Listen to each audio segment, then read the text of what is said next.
오늘 설교 제목은 그 위에 누우신 하늘의 왕. 주제는 예수님의 탄생입니다.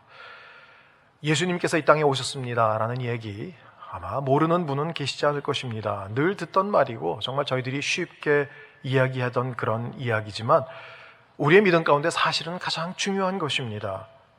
그러면서 동시에 저희들이 참 이해하기 어려운 것이 바로 이것입니다.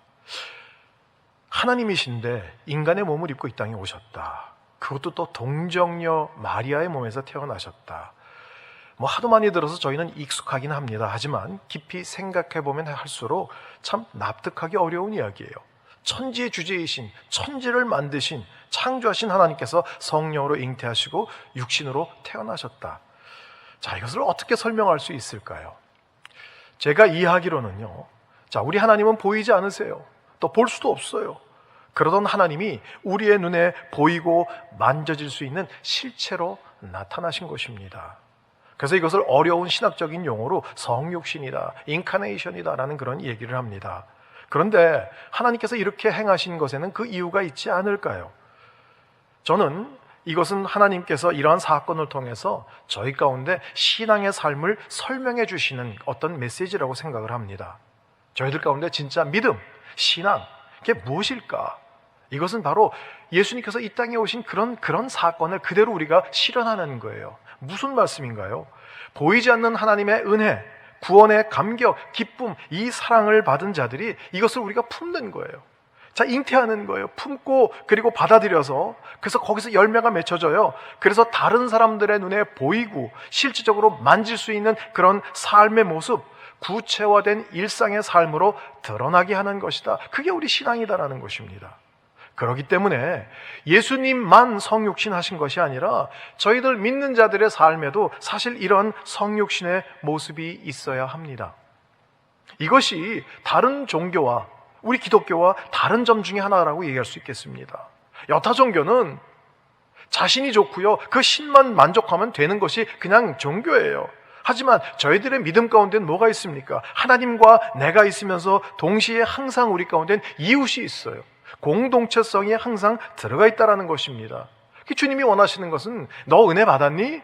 너 사랑 받았니? 구원 받았니? 그렇다고 한다면 그 기쁨과 감격으로 너의 착한 행실을 통해서 많은 사람들이 하나님께 영광을 돌렸으면 좋겠다. 너만 좋고 너만 은혜 받았다 그러고 끝나는 게 아니다라는 것입니다. 그렇기 때문에 교회 안에는요, 두 가지 모습. 뭐예요? 항상 이 신성, 예수님의 신성과 인성 두 가지가 다 있어야 한다라는 것입니다. 어려운 얘기긴 합니다. 신성은 뭐예요? 물론 하나님의 아들이심을 믿는 거예요. 그 주권과 통치를 인정하는 거예요. 그분은 하나님이시다라고 인정하는 거예요. 인성은 뭐예요? 완전한 인간으로 이 땅 가운데 오심을 믿는 것입니다. 그렇다고 한다면 그 인성을 통해서 우리가 배우고 적용할 건 뭔가라는 거예요. 예수님께서 이 땅에 계시면서 보여주신 그런 인간적인 모습들이 우리 가운데도 드러나기를 원하시는 거예요. 그러니까 예수님의 그 모습, 이 땅 가운데 33년 동안 사셨고 특별히 3년 공생애를 사신 이 기간 중에 행하신 모든 것들은요, 저희들이 좀 보고 배우고 따르도록 하기 위한 하나의 샘플과도 같은 것입니다. 예수님의 인간적인 모습이에요. 여러분, 인본주의는 절대 배격해야 합니다. 휴머니즘은 안 됩니다. 그렇지만 그 휴머니즘을 버리기 위해서 예수님의 휴머니스트, 인간적인 그런 아름다운 모습까지 버리면 안 됩니다. 예수님은 어떤 모습을 보여주셨어요? 이스라엘 가운데서도 가장 가난한 동네 나사렛에서 나셨어요. 거기서 사셨어요. 세상에서 천대받고 멸시받던 세리와 창녀들 기꺼이 만나주시고 함께 먹고 마셨어요. 병자들의 손을 잡아 일으키시고요, 심지어 모든 사람이 꺼리는 나병 환자에게 몸에 친히 손을 대시면서 회복을 허락하신 분, 이러한 따뜻한 모습, 인간적인 요소들이 우리 교회 공동체 안에 있어야 할 모습이다라는 것입니다. 가끔 제 목사니까 질문을 받습니다.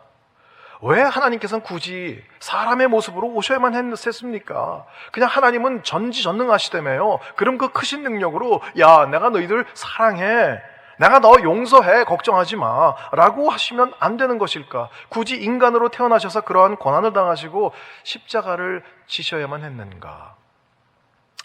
참 큰 명제이긴 하지만 오늘 주제가 예수님이 탄생이니까 저희들이 몇 가지만 좀 생각해 보고요. 또 우리 자녀들에게도 또 우리 자신에게도 좀 확실하게 못을 박았으면 좋겠어요. 자, 첫 번째, 왜 예수님께서 꼭 인간으로 오셔야만 했는가? 우리 히브리서 2장 9절 말씀 저희들이 같이 한번 읽었으면 좋겠어요. 같이 읽겠습니다. 다만 우리는 천사들보다 잠시 낮아지신 분, 곧 죽음의 고난을 통해 영광과 존귀로 관을 쓰신 예수를 바라봅니다. 이는 그분이 하나님의 은혜로 모든 사람을 위해 죽음을 맛보려 하심입니다. 우리 자막은 잠시만 좀 그대로 도와주시겠어요? 예, 우리는 천사보다 잠시 낮아졌다. 이게 그 낮아지셨다라는 얘기는 인간으로 오셨다라는 그런 의미예요. 그럼 하나님이 왜 인간으로 오셨는가? 거기에 우리 분홍색 그게 답입니다. 뭐예요? 모든 사람을 위해 죽음을 맛보기 위해서 오셨다라는 것입니다. 예수님께서 오신 가장 큰 이유와 목적입니다. 그러니까 예수님께서 이 땅 가운데 오신 것, 육신을 입고 이 땅 가운데 오신 것은 영광을 받으러 오신 것이 아닙니다. 오히려 모든 사람들을 살리기 위해서 자신이 죽으러 오셨어요. 그래서 마태복음 20장 28절에도 이런 기록이 있습니다. 인자 역시 섬김을 받으러 온 것이 아니라 섬기러 왔고 많은 사람들을 위해 자기 목숨을 대속물로 대신해서 드리는 대속물로 주려고 온 것이다. 영광을 받고 섬김을 받으시려는 것이 아닙니다. 오히려 수치를 당하시고 자신의 몸을 대속제물로 드려서 그 죽음을 통해서 저희들에게 구원의 기쁨, 자유, 생명 이러한 것들을 주시기 위함이다라는 것입니다. 여러분, 예수님께서는요, 저희들을 사랑하셔서 이 땅에 오셨어요. 그리고 이 땅에 오셔서 살다 보니까 인간들의 사는 모습이 불쌍해서 어느 순간부터 야, 내가 너희들을 위해서 내가 죽어서 너희들을 좀 살려야겠다, 이렇게 마음먹으신 게 아니에요. 아예 처음부터 시작부터 수치와 조롱당하시고 멸시와 천대받고 결국 십자가에서 죽음을 당하시기 위해서 이 땅 가운데 오신 거예요. 아마 이 사실을 믿지 않은 분들은 아마 안 계실 것입니다. 이 자리에 있는 저희 모두는 이 사실에 감사하고 감격하기 때문에 이 코로나 바이러스로 그 위협 가운데도 불구하고 여기 앉아 계시지 않습니까? 그리고 이 주님을 바라보고 사랑합니다, 닮고 싶습니다라고 우리가 고백하고 찬양하면서 경배하지 않습니까? 그런데 한 가지 이해가 되지 않는 부분은 모든 자를 위해서 자기 목숨을 아낌없이 대속물로 내어주기 위해서 오신 그 주님을 믿고 사랑한다고 하는 그런 사람들이 모인 교회 공동체 가운데 왜 그렇게 섬김을 받으려고 하는 사람들이 많을까 하는 것입니다. 조금만 자신에게 조명을 비추고 자신에게 관심을 갖춰주지 않으면 상처받았다고 그러고 교회를 떠나는 그런 일들이 왜 그렇게 많은지, 더군다나 정말 그 주님을 사랑하기에 내 인생의 모든 것들을 내려놓고 헌신하고 따르겠습니다라고 그렇게 고백한 사역자들 가운데 왜 자신이 그렇게 높아지고 영광을 받으려고 하는 그런 부분들이 많은지, 예수님은 많은 사람들을 위해 죽음을 당하시기 위해서 오신 분이십니다. 오늘 저희는 이 예수님의 탄생, 매일매일 듣고 익숙하던 그런 이야기지만 오늘 이 사실을 통해서 정말 주님께서 이 땅에 오신 그 이유와 목적을 다시 한번 깊이 새겨보는 시간을 갖기를 원합니다. 자, 주님은 모든 자들을 위해서 죽음을 당하시기 위해서 오셨습니다. 자, 두 번째, 히브리서 2장 14절 15절 또 저희들이 한번 같이 읽도록 하겠습니다. 이와 같이 자녀들은 피와 살을 함께 나눈 사람들이므로 그 자신도 이와 같이 그들과 함께 속하셨습니다. 이는 죽음으로 인해 죽음의 권세를 가진 자, 곧 마귀를 멸하시기 위함이며 또한 죽음이 두려워 평생 노예로 매여 사는 사람들을 풀어주시기 위함입니다. 예, 저희들이 이 읽은 그 히브리서 말씀 그대로 예수님께서 이 땅에 오신 또 다른 이유는 자신의 죽음을 통해서 마귀의 세력을 멸하시고요, 그로 인해서 죽음 가운데 종노릇하는 모든 자들을 풀어주시기 위해서, 자유를 주시기 위해서 오신 것이다라는 것입니다. 죽음의 세력, 즉 마귀의 세력이 우리 가운데 왕노릇하지 못하도록 하신 것입니다. 안타깝게도요, 많은 사람들이 어둠의 세력 가운데 잡혀서 그 가운데서 고통을 당하고 있는 그런 분들이 많다라는 것입니다. 여러분, 저희들은 예수님을 영접하는 그 순간이에요. 아주 0.00001초 아주 순간, 사망 권세로부터 영원한 권세로 옮겨지는 바로 그 은혜가 우리 가운데 있어요. 이것을 우리는 영원한 생명, 그래서 우리는 영생을 얻었다. 오늘 본문에 나온 큰 기쁨의 소식 바로 그거예요. 우리는 죽을 수밖에 없는 그러한 자들인데 예수 그리스도를 영접하는 그냥 그 사실 하나만으로도 생명으로 옮겨지는 거예요. 영원한 생명이 그래서 우리 가운데 있어요. 그러면 이 생명은 무엇입니까? 영원한 생명은 어떤 거예요? 오래오래 사는 거예요. 어느 연세 드신 할머니께서 교회를 나오시고 그 다음에 성경 공부를 통해서 은혜를 굉장히 많이 받으셨어요. 그래가지고 내가 이 하나님을 전해야겠다. 예수님을 전해야겠다. 그래서 이제 경로당에 가가지고 이제 막 전도지 들고 가서 전하시는 거예요. 예수님 믿어요. 예수님 믿으면 영생한디야. 그랬더니 이 할머님들이 물어보는 거예요. 영생이 뭐요? 영생은 안 죽고 오래 사는겨. 오래 사는겨. 오래 살고 싶지 않아. 오래 사는겨. 그리고 전도지는 안 오셨어. 그랬더니 친구 할머니가 이렇게 듣고 있대. 난 시려. 왜? 내가 그 영감탱이랑 이게 한 것도 지금 지겨워 죽겠는데 영원히 살면 나는 지겨워서 시려. 여러분, 이 땅에서 영원히 사는 게 영생인가요? 아니죠. 그러면 어디예요? 천국에서 영원히 사는 거요? 맞습니다. 언젠가 저희들은 이 땅의 삶이 다 했을 때 하나님께서 예비하신 그 나라에서 영원한 삶을 살게 될 것입니다. 아름답고 귀한 사실이죠. 그러나 그것이 전부라고 한다면 이 땅에서의 삶은 지금 뭐예요? 저희들의 기도 제목은 뭐예요? 그러면 빨리 죽어서 천국 가는 게 우리의 기도 제목이 되어야 되지 않을까요? 여러분, 영생은 그것만이 아닙니다. 영생을 얻었다. 영생은 이 생명의 영향력이 이제부터 우리 가운데 있다라는 바로 그 고백이에요. 여러분, 그 생명의 영향력은 뭐예요? 이것은 육체만 살아있는, 나 코로 숨 쉬는데 나 살아있는데 뭘 또 살아? 아니요, 그것만이 사는 것이 아니에요. 전인적인 살아있는 모습이에요. 그래서 이 생명의 영향력은 뭐냐면 우리 가운데 없던 건데 사랑하게 되는 거예요. 감사하게 되는 거예요. 용서하고 기뻐하는 거예요. 이해하고 품어주는 거예요. 하나가 되는 거예요. 섬겨주는 거예요. 이게 우리 가운데 사실은 없어요. 이 생명력이 주어져야만 가능한 거예요. 예수님은 우리 가운데 이 생명력을 주신 거예요. 우리 가운데. 그래서 정말 우리가 이 땅 가운데 행복하게 살기를 원하시는 게 하나님이세요. 그래서 우리 신명기에도 무슨 말씀이냐면요, 내가 오늘 내 행복을 위해서 내게 명하는 이 모든 규례와 명령을 지킬 것이 아니냐. 이 규례와 명령, 하나님께서 주신 이 말씀을 지키는 이유는 뭐냐? 네 행복이다라는 거예요. 우리는 힘들고 고생하고 하나님만 좋고 하나님만 영광 돌려드리고, 아니요, 하나님 그런 분 아니세요. 자녀인 여러분이 정말 이 땅 가운데 의미 있고 행복하고 아름답게 소망의 삶을 살기를 원하시는 것이 하나님이세요. 그래서 주님이 이 땅 가운데 오신 거예요. 이 생명의 영향력 아래 있지 않는 삶은 죽음의 영향력 아래 있는 거예요. 어둠의 세력 가운데 있는 거예요. 그럼 어둠의 세력은 뭐예요? 반대겠죠. 미워하고요, 다투고, 시기하고, 질투하고, 염려하고, 걱정하고, 근심하고, 열등감 가운데, 비교의식 가운데, 분노하고, 싸우는 것. 이게 죽음의 세력 가운데 있는 거예요. 자, 여러분 이 자리에 오신 여러분들은 분명히 예수님을 영접하셨을 거예요. 그렇다고 한다면 그 믿음의 고백으로 사망 권세를 벗어나서 생명의 은혜, 영원한 생명을 입었다라고 그렇게 우린 믿고 있는데, 실질적인 우리의 삶 가운데 이 생명의 삶이 있습니까? 주님이 오신 것은 이러한 삶을 저희 가운데 주시기 위해서 오셨는데 왜 나는 이것을 누리지 못하고 있을까? 저희는 예배 때마다, 말씀을 볼 때마다 그래서 돌아봐야 합니다. 오늘 정말 이 바이러스에도 불구하고 여기 예배당에 오신 여러분 대단합니다. 하지만 오늘 진정한 임재 가운데 내게 주시는 하나님의 음성을 들어야만 합니다. 그냥 참석하시는 것으로 의의를 가져서는 안 됩니다.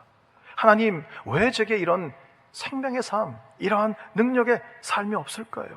왜 여전히 저는, 주님은 그렇게 오셨다고 하고 난 그 주님을 믿는데도 불구하고 여전히 저는 왜 비교하고, 왜 갈등하고, 왜 아파하고, 왜 이런 슬픔 가운데, 고통 가운데 있어야만 합니까?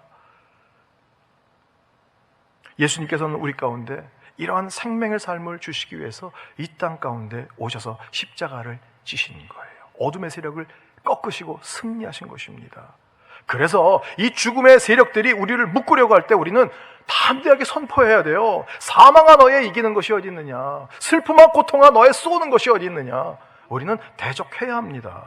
그런데 안타깝게도 예수 그리스도를 영접한 하나님의 자녀되는 권세를 얻은 성도님들이 이런 공격이 있을 때마다, 어둠의 세력들이 우리를 아프게 할 때마다, 그래 내 팔자가 그렇지 뭐, 그냥 받아들이는 거예요.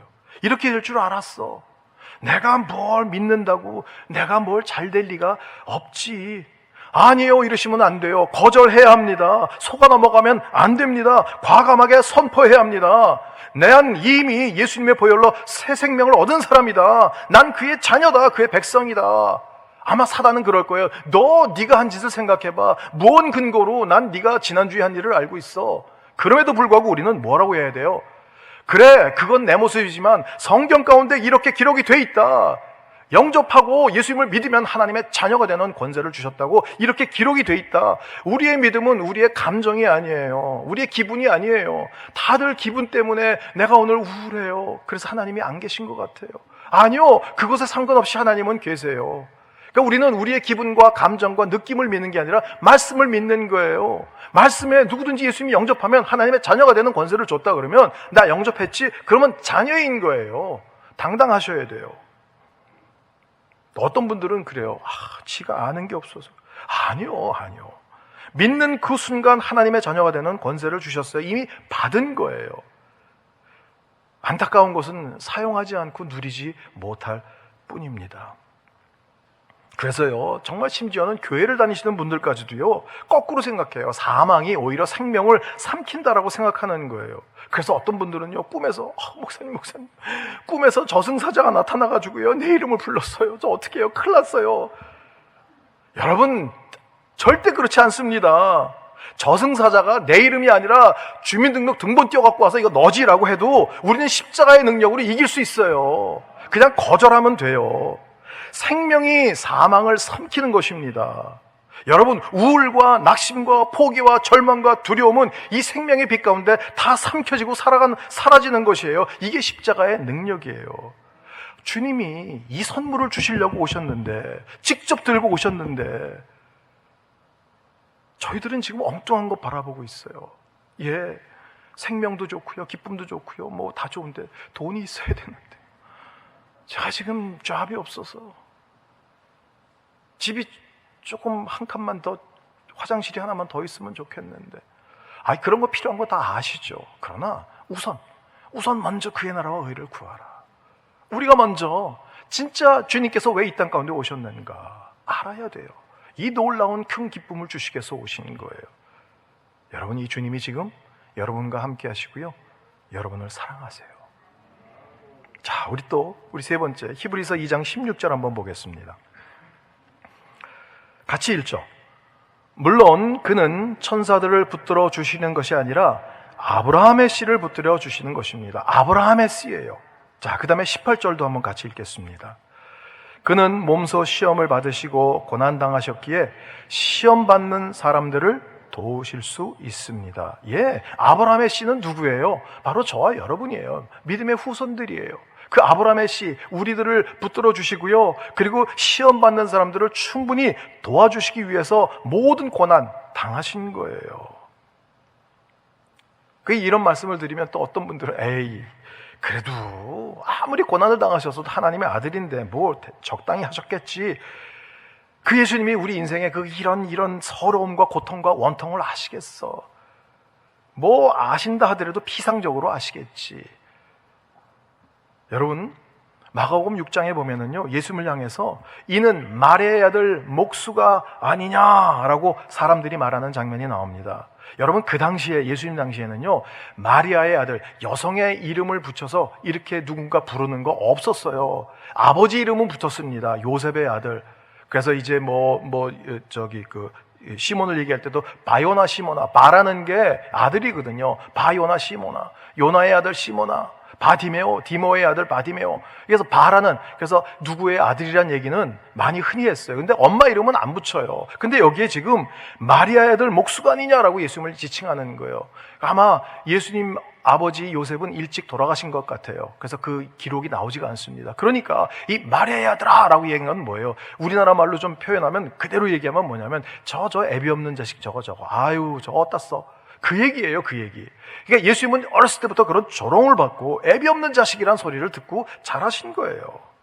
또 저희들이 잘 아는 것처럼 베드로가 예수님을 부인할 때 예수님이 사실 그때 베드로와 눈이 마주쳤습니다. 그럼에도 불구하고 베드로는 심히 저주하며 부인했어요. 이 말은요, 예수님의 눈을 똑바로 쳐다보면서 육두문자로 예수님을 욕했다라는 그런 얘기예요. 철저한 배신을 경험하시는 거예요. 또 겟세마네 동산의 기도 저희들 알잖아요. 뭐 때문에 그렇게 처절하게 기도하셨을까요? 막 그냥 땀이 흐르는데 피가 흐르는 것처럼 그렇게 기도하신 이유가 뭘까요? 십자가가 아파서, 내가 빨개 벗겨서 저기 십자가에 매달리니까 창피해서, 뭐 그런 것도 있을 거예요. 그러나 가장 중요한 핵심적인 이유는 뭐냐면요, 한 번도 깨어지지 않은 삼위일체 하나님, 거기에서부터 버림을 받아야 했어요. 예수님으로서는 그게 감당하기가 어려웠던 거예요. 그러니까 절규하셨어요. 엘리 엘리 라마 사막다니, 하나님 하나님 어째 나를 버리십니까? 여러분, 주님은 이 모든 것들을 정말 조롱과 배신, 버림받은 고독, 원통 충분히 겪으셔서요, 저와 여러분의 모든 슬픔과 아픔을 너무나도 잘 아세요.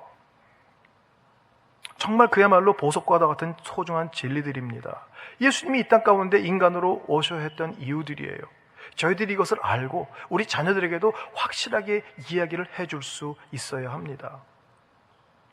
근데 또 이런 얘기를 드리면 어떤 분들은, 아니 그렇게 멋지고 훌륭한 그런 이유들이 있으면 조금 더 아름답게, 진짜 구원자답게 좀 오셨으면 좋았겠는데 왜 하필이면 마구간이냐 얘기를 하세요. 여러분, 이 마구간을 어떻게 생각하세요? 저희들이 생각하는 마구간 어때요? 나무로 벽이 되어 있고요, 마른 짚이 있고요, 따뜻한 호롱불이 비추고 있고요, 그 옆에 양이나 염소가 순한 눈빛으로 이루고 말구 위에 있는 아기 예수님을 바라보고 있고, 그래서 우리가 흔히 생각하는, 뭐 요즘은 찾아보기가 어렵지만 크리스마스 카드나 이런 거의 이미지들, 한번 우리 사진 볼까요? 어떤 이미지들이 우리 가운데 말구유로 되어 있는가? 아유 얼마나 이쁘고 따뜻하고 좋아요. 바로 저 모습. 저렇게 뭔가 온화한 분위기에. 그런데 그 당시 말구유는 이거 아니에요. 우리 지금 현재 이스라엘을 여행을 가보시면 이스라엘 정부가 보장을 해가지고 막 거기다 별표까지 달아놓고 막, 그래서 여기가 예수님 태어난 곳입니다 라고 하는 곳이 있는데, 잠깐 영상을 통해서 한번 보시죠. 거기가 어딘가.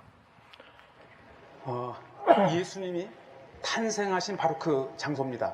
아마 수십억의 기독교인들이 가장 보고 싶은 곳이 아마 이곳일 겁니다.